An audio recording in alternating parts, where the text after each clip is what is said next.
My name's Ed Hill. I'm an artist. I'm a retired police officer of over 23 years. And you're leaving Gibsons. If I can ever sell my house, I am leaving Gibsons. I met Ed Hill about 2 years ago at the Gibsons Curling Club. I was put onto his curling team, and when people at the club found that out, they laughed and wished me luck. That's because, whether it's on or off the ice, Ed Hill is a kind of passionate, loud, and kind of intense guy. I guess that's just the kind of person you become when you've been a police officer for most of your life. The thing is, though, I've enjoyed every moment I've spent with Ed Hill, whether at the curling club or out and about in town.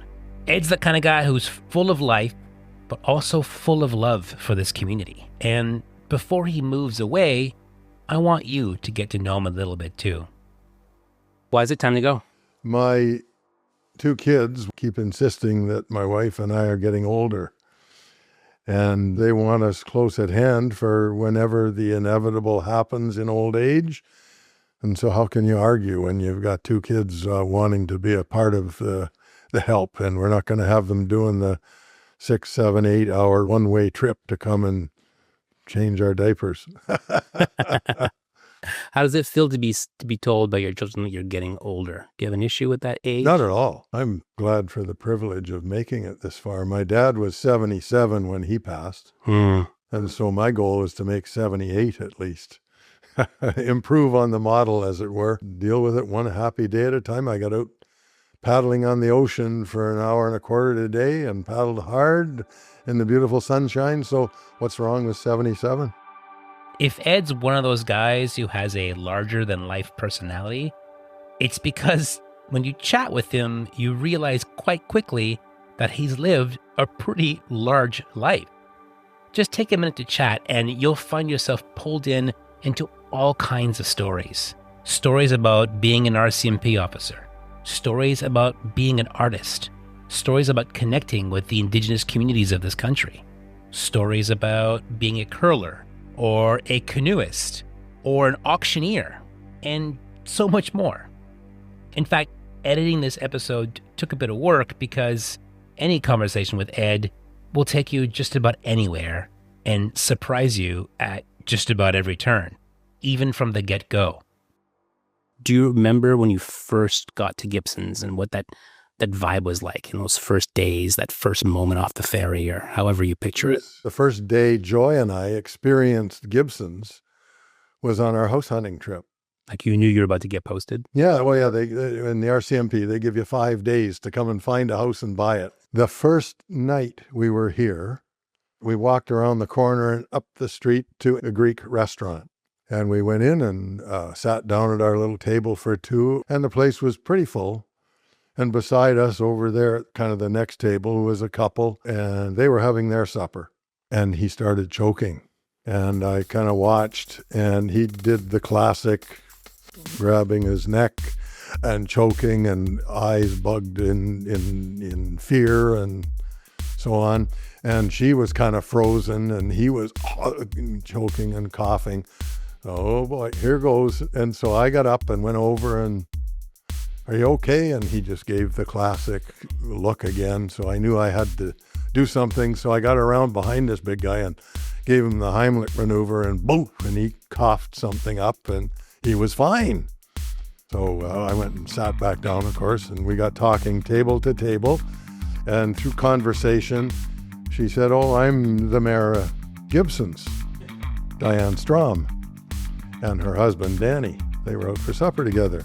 And I said, "Well, what a coincidence." I said, "I'm the new police chief." And that's how I met the first people in Gibsons. And we were friends ever after. That's Ed Hill, and this is Secret Sunshine, the podcast about the folks who make the most of life on the Sunshine Coast. I'm Dominic Girard. This episode, Sarge's Charges. This episode is kind of a season finale. I'll be taking a little winter break from the podcast before putting it back up again in the spring. So let me take a moment here to thank Nico Coastal Homes one more time for sponsoring this season of the show. Nico, as I hope you've learned by now, is a huge supporter of this community and of this podcast, and I wouldn't have been able to get some of this stuff done without her backing. So if you're in the market to get into the housing market, find Nico at nicolearnett.ca or grab a link in the episode show notes. And if you're interested in sponsoring the next season of Secret Sunshine, well, find the link in the show notes for that too. I'd love to hear from you. So just to recap, the new police chief comes to town to look for a house, and the first thing he does is he saves the life of the mayor's husband? Yeah.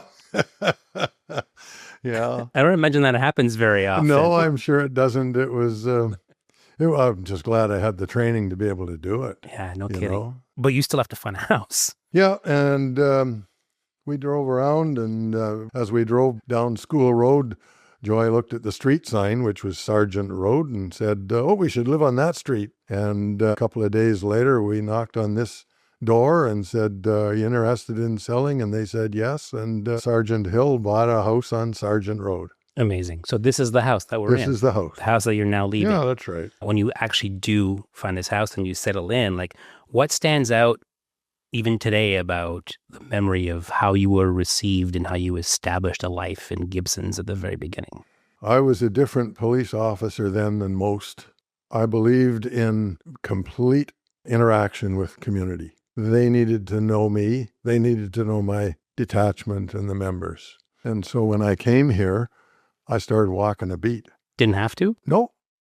So what did that look like? You get up in the morning and... In uniform, I go to work at my desk, but at some point, at least 3, if not 5 days a week, I'd get in my car and drive downtown and walk the beat in every store. Say hi to the store owner, say up hi and to down the these tourists. streets. Absolutely.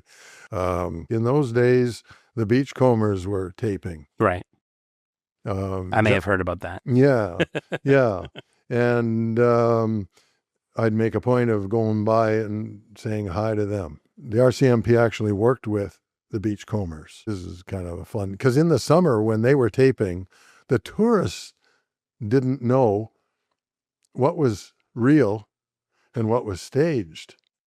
They'd see a cop, Jackson Davies, and they'd think he's a cop. No, all of a sudden he's in front of the cameras.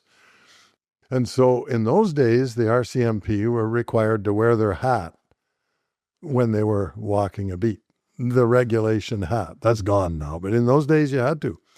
And I'd be walking the beat down there, and Jackson would be across the road in between takes, and he'd be standing talking to a group of tourists, and I'd yell across the road, "Constable, put your hat back on." "Oh, sorry, Sarge." And he'd put it, and people would look, now, was that real or what? So yeah, I got to be known. And of course, I was an artist. Mm-hmm. I came here as an artist out at Tofino. I was a productive commercial artist selling my work.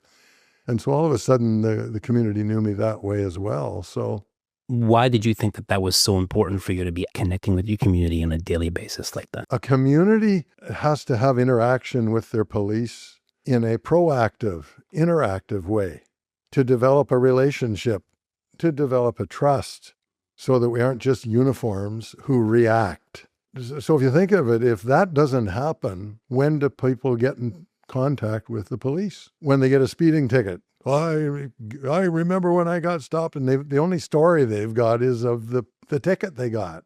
The other time you hear about the police is when you call in a panic because something happened. And, oh, it was a great thing. They got here in 3 minutes. Or, I don't know where the damn cops were. It took them half an hour. Whereas if they get to know them on a personal basis, now it's a personal thing, this policing of your community. The cop who coaches the baseball team. The cop who paddles canoes with the community. That allows this personal relationship that, for the most part, is gone now. It's gone. I defy you to walk the streets of Gibsons right now and ask local people to name one police officer. They can't do it. And that's, I suppose it is a criticism. That's just a reality. And it's not a nice reality. It's not a good reality. It's not the way policing should be, particularly in a small town. Well, when you say that, is that something that was organic and obvious to you in your career, or did you learn that the hard way? I learned it because the force taught me. Okay. In my early years, I was a uniformed cop in a big city, Surrey, and then I went undercover. So that was a completely different kind of existence. The polar opposite of what you're talking about. Exactly. And then I came from undercover work to working drug squad. And drug squad in the early 70s was very tough work. It was kicking doors down. It was chasing drug dealers and so on and so forth. We were, for the most part, not very popular in our community. And then I got transferred to Vernon. And in 1974, the RCMP created an initiative, and they trained members in what was, at the time, it was called police community relations. They taught us about the value of interactive and cooperative policing with community, and I got it. And being the kind of personality I am, I was happy to get out and do that. Yeah. I was happy for the change. Did you need it, I guess? Oh, yeah. I got transferred away from drug squad to, quote, cool us down, because it's an intense job. Yeah. And so, yeah, the need to get out and find some real positive, warm and fuzzy side of police work was very inviting to me. I know now, didn't know it then, but I know now the term PTSD, and I lived with then and I live with now PTSD, as many cops do, particularly the old guys. A lot of the old guys won't admit it. They won't even say that word, but they're living with it. And that certainly helped put a positive polish on this interaction that we have with the public. So I started walking a beat in Vernon without being told, and I walked a beat constantly. I even, every beer parlor I went through had a pool table in it, and I was a good pool player. It helped me in my undercover days. And I'd go through and somebody smart ass would say, "Hey, you want a game, constable?" I'd take my hat off, hang it up, and play a game of pool, and then put it back on and walk out, and away I go. And it got to be normal. So the appointment to Gibsons, was that motivated by needing to move to maybe a quieter place? No, that transfer was very much a promotional one. I had worked myself into a position to be promoted to sergeant, and the offer came for Gibsons from Tofino, which incidentally was a beautiful place to be and gave us an awful lot. But as soon as we looked at Gibsons, it had all of the amenities of Tofino, but closer to the big city and closer to hospitals and so on and so forth. So you came because you got a good job. Oh, yeah, this was giving me the opportunity to be in charge of a detachment in this beautiful environment. I didn't know about the people necessarily at the time. It didn't take me long to learn that I had made a great decision. But yeah, this I couldn't go wrong with this posting. You just hinted at it. Do you remember a time where you had an interaction with somebody local and it made you kind of go, the people here are different. There's something about this community that surprised you and made you kind of look at it a little differently? I suppose indicative of that was in 1997. I was stationed in Hope at the time. As much as I've been associated to Gibson since 1987, I took a 4.5 year posting to Hope to be promoted to Staff Sergeant. And then I came back here to finish. When I was in Hope, I completed the Vision Quest canoe journey down the West Coast in big canoes. And when I came here, fresh off that 97 canoe journey, I couldn't see not being in big canoes again. So I thought, well, how can I do that? Well, I'm going to get a race going here of big canoes. Well, maybe we should go back and you should start by explaining what you mean by Vision Quest.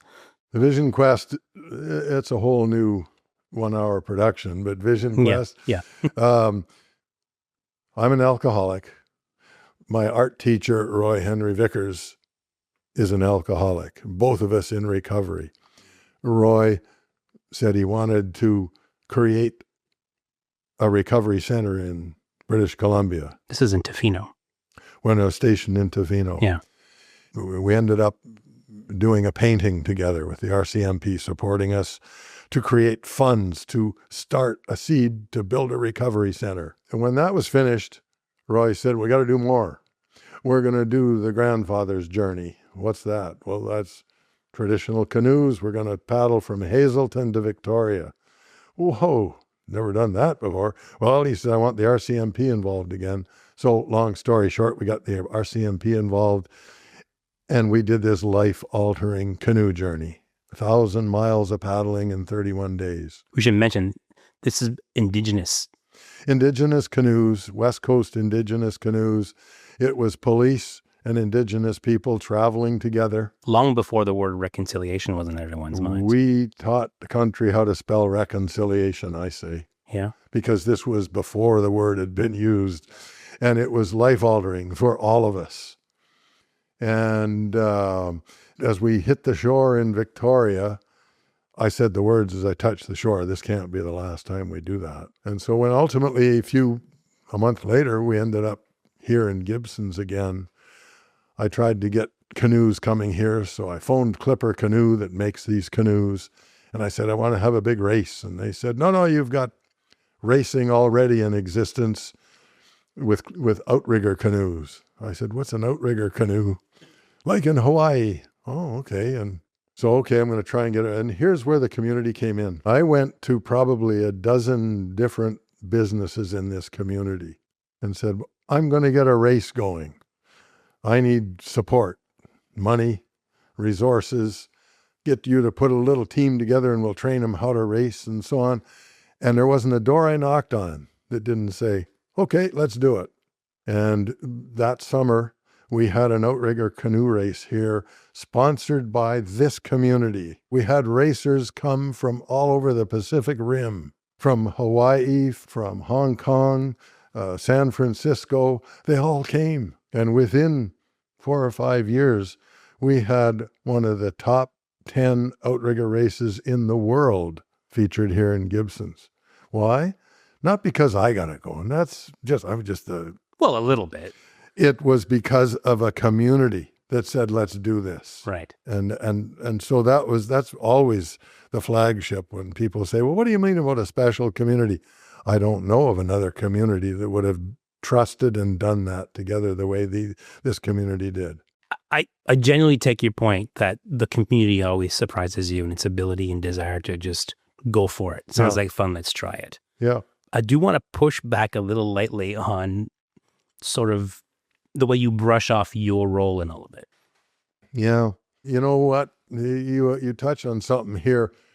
When I'm with a group of people, and I'm sure you the same and so on, you'll hear people say, you know what we should do? Yeah. And they come up with an idea. And you say, all right, let's do it. And that's the end of it. I guess to a fault, and it is, ask my wife, to a fault, I say, you know what we should do? And people say, yeah, let's try that. And I say, all right, I'll do it. And before I know it, I got 5 balls in the air, and that's when I'm happiest.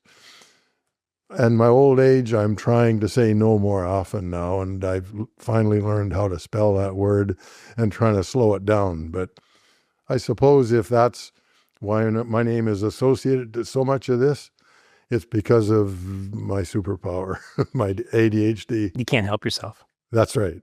I've learned to use my creative energy and my need to organize. You know, beavers, when they hear running water, what are they compelled to do? Dam it up. Go and build a dam. I suppose when I find something that's got to be done, damn it, I got to dam it. Yeah. Yeah. So you get a lot of satisfaction from getting something up and running and seeing it through. What kind of satisfaction do you get from being in the moment? What kind of satisfaction do you get from being out on the water in an outrigger canoe with a whole community of people? The satisfaction is watching other people's eyes and hearts grow with what they experience on the water. If that's what we're talking. Or when I teach an art lesson and watching people all of a sudden come to life with it. And that's the satisfaction. But the other part of it is very selfish. Being in those canoes in particular is medicine for me and my PTSD. And I was in the canoe today with a man who is suffering through an extremely difficult time. And as we left in the canoe, I said, you'll find some peace out here today. And he did. for an hour and a half, he was able to forget. He was able to live with what's going on in his life. And so I get huge satisfaction from identifying that medicine for other people. That's why I always say to people, come and join the Gibsons Paddle Club and try our medicine. So you know that peace and medicine is out there on the water. Yeah. You know this because you were out in the water and you discovered it for yourself. Was that here in Gibsons? Oh, no, that was paddling with the indigenous people. That's when you said this can't be the only time we do this. That's the indigenous people taught us that. Did you know going in, or do you remember being overwhelmed? Or when we were training for the Vision Quest canoe journey, now you picture this, a whole bunch of tough old Mounties starting to paddle and train in False Creek for 3 or 4 months. We had a meeting at RCMP headquarters. Now we're getting down to the last month before this journey starts, when we're going to be paddling for 6, 7, 8, 10 hours a day. We're going to get 4 hours sleep. We're going to be in longhouses at night listening to the elders speak and so on. We had no idea what we're getting into. And we had in the big conference room at RCMP headquarters, we had an indigenous elder come and speak to us. And we're kind of proud of the way we're physically building up for this journey, and we can now paddle hard and so on. And we were leaning in, listening to him speak, telling us what to expect, telling us the protocol to practice when we come to a longhouse, telling us the protocol of when we come to shore, how we do it, and so on. And at one point he looked up and he said to all of us, he said, all you tough Mounties think you're coming out to paddle a long way. He said, that's not what this is about. He said, you're going to find your spirit in that canoe and on this journey. He said, I'm telling you right now, bring your Kleenex because you're going to need it. And all the Mounties, not me. There isn't a Mountie that traveled that 1,000 miles that didn't need Kleenex almost daily. including you. Absolutely. I make no bones about it. It gets me emotionally talking about it. It was life altering. Come and try it and you'll feel it.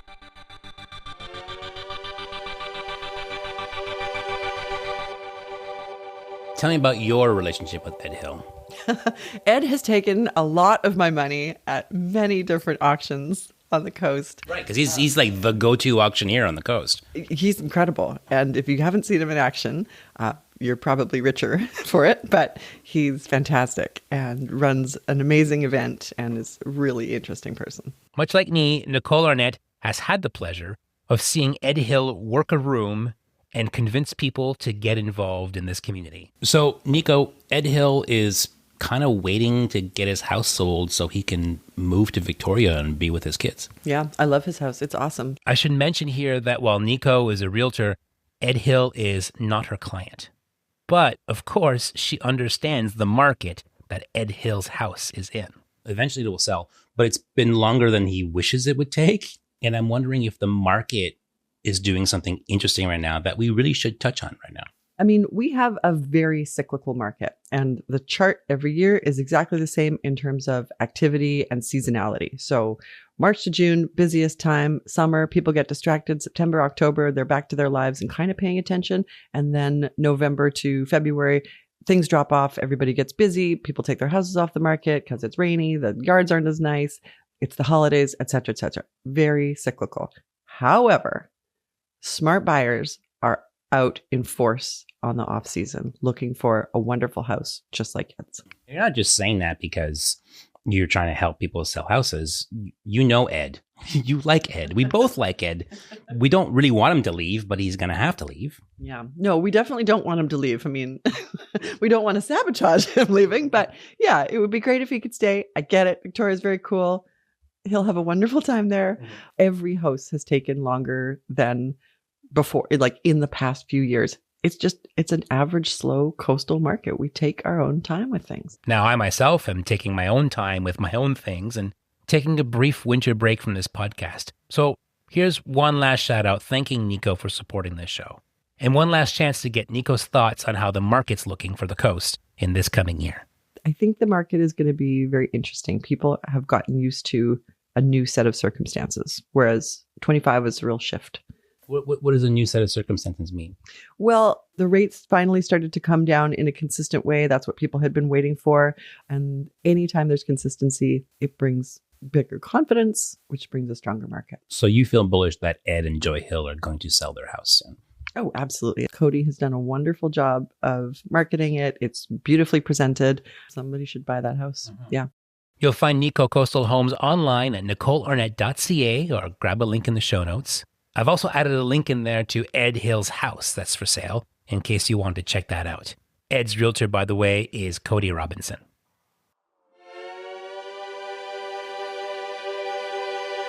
Another little hint of digging I've done is when you were younger, before you were an RCMP officer, you applied to art school and you applied to the RCMP at the same time. Only the RCMP got back to you. That's right. I never did hear from art college in Toronto, and it's a good thing I didn't. Because I'm an artist, and I have a modicum of talent, and I've learned how to express it in a way that the public likes. But I know I wouldn't have made a good living at that. I did 34 years in the RCMP, the last 17, half of my career, I was also an artist. I was making money selling my artwork. And I quit drinking basically the same year I found my art through Roy Vickers. Oh, wow. Because he was your first mentor in Tofino, right? Yeah. I had already quit drinking when I met Roy, or there shortly after I'd met him. And I used to go and watch him work on my footbeat. Hey, I'd stop in to the gallery and I'd watch him paint, then go on to the next business and so on and back and forth. And Roy and I became friends, and we'd go fishing together. When I started learning from Roy, I ended up painting his backgrounds for him as an apprentice painter on some of his original paintings and so on. So it was a wonderful school. And as that developed, I literally switched my addiction to drinking to painting. For 17 years, I got up at 4:30 or 5 in the morning without an alarm, just wake, boom, and get up, coffee, and paint until 8 in the morning. Have a shower, be sitting at my desk as the police chief at 9 in the morning. So when I retired over here, I was able to hit the ground running as a productive artist. I didn't have to say, well, I think I'll take up painting. Yeah, your paintings are landscape inspired, right? Seascape, landscape. Seascape, but places you've been. Absolutely. Places you've canoed past. Every image has a story of why I created it. Yeah. I read a little bit about the community forest painting. Mm-hmm. You must remember my this first one. Protest painting. Yeah, and that was here on the Sunshine Coast. Yep. Were you still an RCMP officer at the time? I was just newly retired. Newly retired. So, but I was certainly still known as Staff Sergeant Ed Hill. Yeah. Yeah. So what made Staff Sergeant Ed Hill paint an activist painting on the coast? We have a community forest, and they were logging it. They were clear-cutting parts of it. My wife and I, because of the indigenous culture we've been exposed to in Bella Bella and Tofino and so on, we're gatherers. We live by a gathering season, and one of our seasons is the berry picking and the mushroom picking, and that Mount Elphinstone is used by so many people for so many ventures, whether it's riding the trails, hiking the trails, climbing to the top, spending time on the mountain, gathering and so on. And it just seemed ludicrous that we had to clear cut an area. And so I knew some of the people who were protesting. And no longer, as an RCMP officer, do I have to be in the middle with no opinion. Right. Hey? Yeah. And I was that officer in Tofino during the Mears Island protests. No, I didn't have to be in the middle. I'm a free person to make a free statement. And so I did a painting called The Community Forest. And if you see it, it's a clear-cut area. And I offered it to the community protest group. And they fundraised with it, right? Yeah. And there I was, a newly retired RCMP Staff Sergeant, proudly standing up and saying, this painting says it all. And I've donated that original painting to the Gibsons Public Art Gallery as part of their permanent collection. And it's always to be showed with the story. And so as a permanent collection, long after I'm spoken about in the past tense, that painting is going to be showed with the statement. And so my protest will go on for years and years to come. And that's one of the beauties of the painting as a statement. It lives long after the artist is gone. Are you humbled by the success of your artwork? Yeah, very much. Again, it goes back to my wife. When I started doing my artwork, I'd have given it all away. And I deal with several artists I've taught that give their art away because they don't have joy as their boss. No, Ed, it has value. And so she's the one who does the business side of it. And I'm surprised to this day at the amount people have paid for my work, and they're willing to pay, and it's worth it, I know. It is, I say, I'm on the canoe. My wife and I are on this canoe traveling down the river of life. And right now, the artwork is a part of that river, and we never know where it's going to take us next. If I heard you correctly, though, your wife showed you early on that your art had value. Yeah. Which suggests to me that you had self-doubt about your art. Yeah, I think every artist does until they're showed the way. It's important thing to mention that in the background of this story is that relationship. Absolutely. And edit that in, for God's sake. Leave that in. But the idea, from what I know about you. The second part of it is when you create something and it resonates with something, my immediate impulse is to say, well, here, take it. and you just can't do that. Yeah. Right. But maybe I'm fishing in a place with no fish, but like the idea that the Ed Hill I know would have any self-doubt kind of blows my mind a little bit. Oh, no. Yeah, you know what?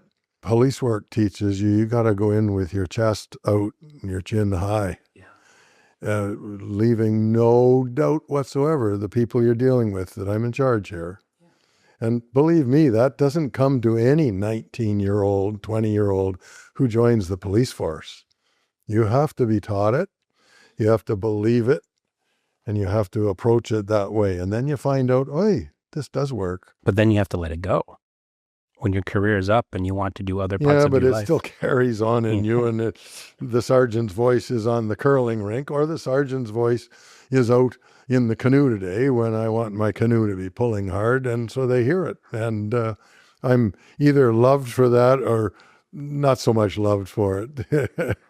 Depends on the curling club member or the paddle club member who's the victim of the voice. The victim I of get the it. voice. I get it. Assuming you sell your house anytime soon. Yeah, let's assume that. Yeah. You're leaving Gibsons. You Yeah. enjoy or leaving the place that you've called home. For the longest time of our lives. For the longest time of your life. So if you had to right now, if you could leave behind one painting to capture your time here, what would that boy. What would that look like? It would involve canoes. It would be on the water with some identifiable piece of geography, whether it be Popham Island or over at Plumper Cove, but it would involve canoes. Absolutely. It's a fiber of our being here, Joy and I. It's the people who paddle. It's the people who find that ocean spirit that we talk about. And I guess I better say, and I'm halfway sincere about this, that one of the crew members in the painting would have to be a member of the Gibsons Curling Club. Because in the winter months, the energy in that curling club helps us get through the long winters. Yeah. Those two social aspects of this community have really been important to Joy and I. And that's what'll be missed most. As I paddled today and coming in, as I do every day now that I know our house is for sale and we're old, there isn't a day goes by they don't paddle to say, man, I'm going to miss this. So that's the story that would be next to the painting. Something like that. Absolutely.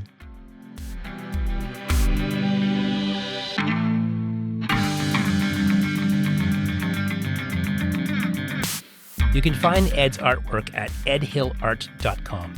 And for as long as he's in town, you'll find him at the Gibsons Curling Club or in an outrigger canoe on the water with the Gibsons Paddle Club. And remember, if you're ever on the market to buy or sell a home on the coast, look up Nico at Nico Coastal Homes at nicolearnett.ca.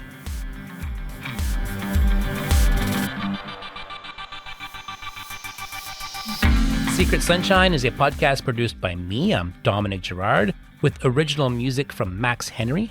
If you want to sponsor the next season, I'd love to hear from you. Find out how to get in touch in the episode show notes or at secretsunshine.ca. In the meantime, I'll see you around town, and I'll catch you back here in a little while.